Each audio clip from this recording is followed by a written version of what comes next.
Ayo, Mulai dari awal nih. mulai.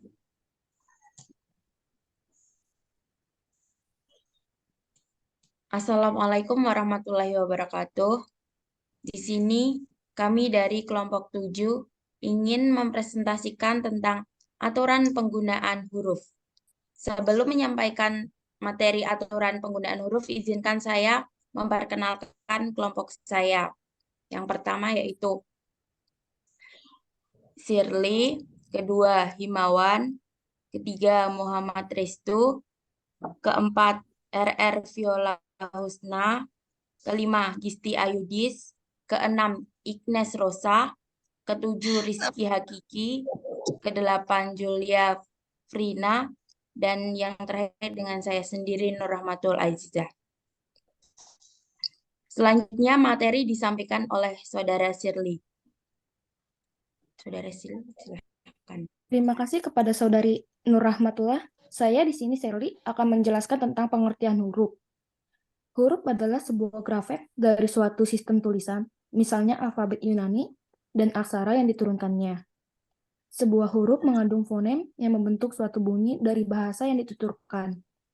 Aksara memiliki dua jenis varian, yaitu huruf kapital, biasa digunakan di awal kata, dan juga huruf kecil digunakan setelah huruf kapital. Selanjutnya, Saudara Himawan. Huruf abjad. Huruf abjad Latin terdiri dari 26 huruf dengan A, I, U, E, O sebagai huruf vokal, dan sisanya berperan sebagai huruf konsonan. Selanjutnya, penjelasan akan dijelaskan oleh Saudara Himawan.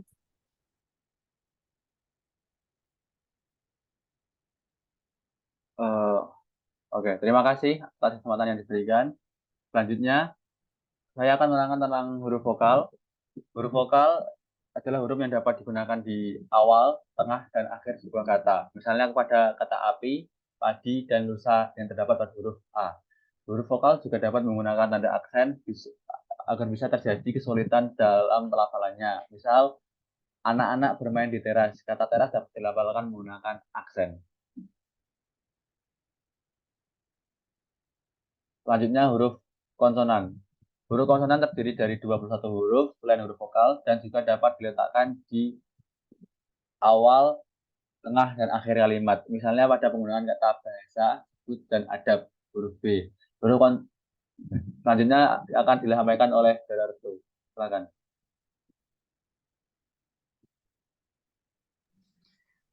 Oke, baik. Terima kasih, Saudara Himawan. Saya Muhammad Rasul Alfiqiyah akan menjelaskan mengenai huruf diftong. Huruf diftong itu merupakan di dalam bahasa Indonesia terdiri dari huruf diftong yang dapat digunakan di awal, tengah, dan juga akhir kata. Dilambangkan dengan ai itu dalam kata ain, syaita, dan juga pandai. Ada juga au itu di dalam aula, saudara, dan juga harimau. Kemudian ada oi dalam kata boykot dan juga amboy. Viola. Terima kasih Restu atas kesempatannya. Berikut saya akan memaparkan tentang gabungan huruf konsonan. Di dalam bahasa Indonesia terdapat 4 gabungan huruf yang melambangkan konsonan. Dapat diletakkan di awal, tengah, dan akhir kata. Masing-masing melambangkan satu bunyi kata. Contohnya KH, yaitu khusus, akhir, farid. Yang kedua, NG, meliputi ngilu, bangun, dan senang. Ketiga, NY, meliputi nyata dan hanyut. Dan yang terakhir, SY, yang berisi syarat dan isyarat. Selanjutnya,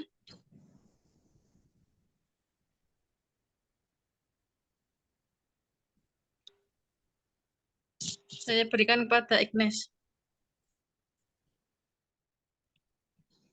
Oke, terima kasih untuk Saudara Viola.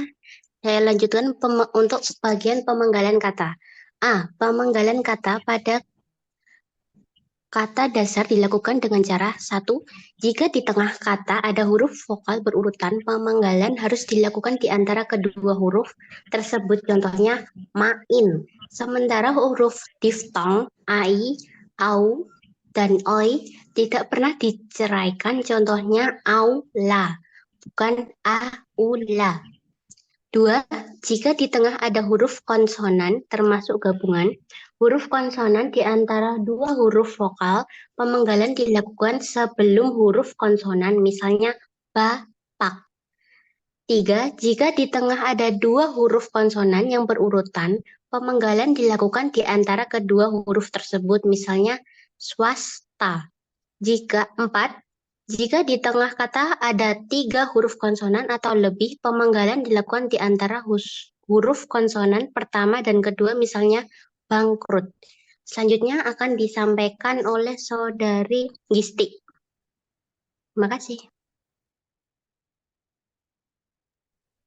Terima kasih Ignes atas kesempatannya. Saya Gisti Ayudia Uzaifa ingin menjelaskan tentang pemenggalan kata.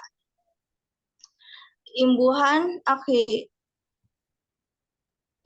akhiran dan imbuhan awalan termasuk awalan yang mengalami perubahan bentuk serta partikel yang biasanya ditulis serangkai dengan kata dasarnya, dapat dipenggal pada pergantian baris, misalnya makan, strip-an. Catatan, yang pertama bentuk dasar pada kata turunan sedapat-dapatnya tidak dipenggal. Yang kedua, akhiran i tidak dipenggal. Yang ketiga, pada kata yang berimbuhan sisipan, pemenggalan kata dilakukan sebagai berikut, misalnya telunjuk.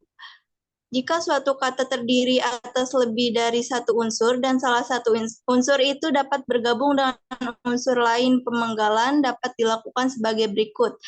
Pertama, di antara unsur-unsur itu. Yang kedua, pada unsur gabungan itu sesuai dengan kaidah. Pada 1A, 1B, 1C, dan 1D. Di atas misalnya, A. Biostripgrafi, biografi. B. Fotografi. Yang C. Introspeksi. Kilogram. Pasca panen. Keterangan. Kata nama orang, badan hukum, dan nama diri yang lain disesuaikan dengan ejaan bahasa Indonesia yang disempurnakan, kecuali jika ada pertimbangan khusus. Selanjutnya akan dilanjut oleh Rizky.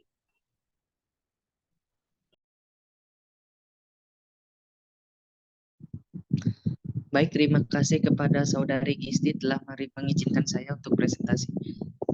Selanjutnya, penggunaan huruf kapital. Apa sih penggunaan huruf kapital itu? A. Huruf kapital atau huruf besar digunakan sebagai huruf pertama kata awal.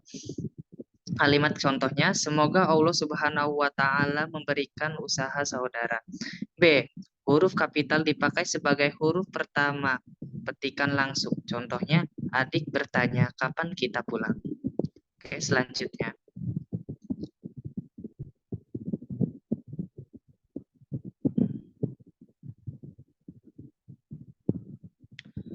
Penggunaan huruf kapital. Huruf kapital dipakai sebagai huruf pertama dalam ungkapan yang berhubungan dengan keagamaan, nama Tuhan, dan kitab suci, termasuk kata ganti untuk Tuhan. Contohnya, Al-Quran merupakan kitab suci agama Islam. Huruf kapital dipakai sebagai huruf pertama unsur nama, jabatan, dan pangkat yang diikuti nama orang atau yang dipakai sebagai pengganti nama orang tertentu. Nama instansi atau nama tempat, contohnya Wakil Presiden Adam Ali. Huruf kapital dipakai sebagai huruf pertama unsur-unsur nama orang, contohnya Arif Wicaksana sedang mengumpulkan donasi. Baik, selanjutnya saya serahkan kepada Saudari Julia. Kepada waktu dan tempat saya persilahkan.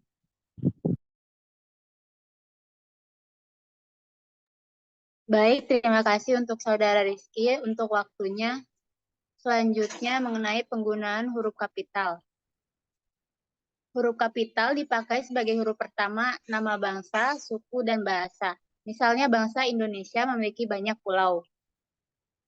Selanjutnya, huruf kapital dipakai sebagai huruf pertama nama khas geografi. Contohnya, Indonesia terletak di Asia Tenggara. Selanjutnya, huruf kapital bisa dipakai sebagai huruf pertama nama tahun, bulan, hari raya, dan peristiwa sejarah. Contohnya, setiap tanggal 17 Agustus diperingati sebagai Hari Kemerdekaan Indonesia. Selanjutnya, huruf kapital juga bisa dipakai sebagai huruf pertama nama resmi. Nama resmi badan, lembaga pemerintah, ketatanegaraan, serta nama dokumen resmi. Contohnya, Undang-Undang Dasar 1945 disahkan melalui sidang panitia persiapan kemerdekaan Indonesia.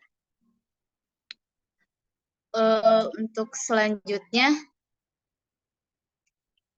untuk saudari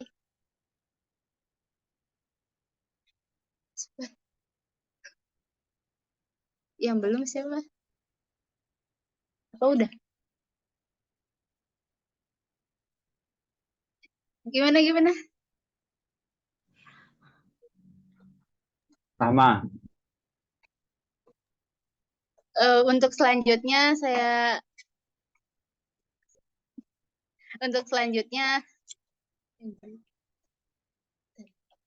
untuk saudari Rahma dipersilahkan.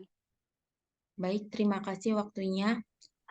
Selanjutnya yaitu huruf kapital dipakai sebagai huruf pertama semua kata dalam nama buku, majalah, surat kabar, dan judul karangan, kecuali partikel seperti di, ke, dari, untuk, dan yang tidak terletak pada posisi awal. Contoh, saya telah membaca buku dari Maria ke jalan lain ke Roma. Huruf kapital dipakai sebagai huruf pertama hubungan kekerabatan seperti bapak, ibu, saudara, kakak, adik, dan paman yang dipakai sebagai kata ganti atau sapaan. Misalnya, bila tidak keberatan, Bapak kami undang untuk datang ke tempat kami segera. Huruf kapital dipakai sebagai huruf pertama dalam singkatan nama, gelar, dan sapaan. Misalnya, dosen mata kuliah dasar-dasar ulumul hadits diampu oleh Dr. H.M. Miftahul Ulum MA. Baik, sekian presentasi dari kelompok 7. Kurang lebihnya mohon maaf. Wassalamualaikum warahmatullahi wabarakatuh. Waalaikumsalam.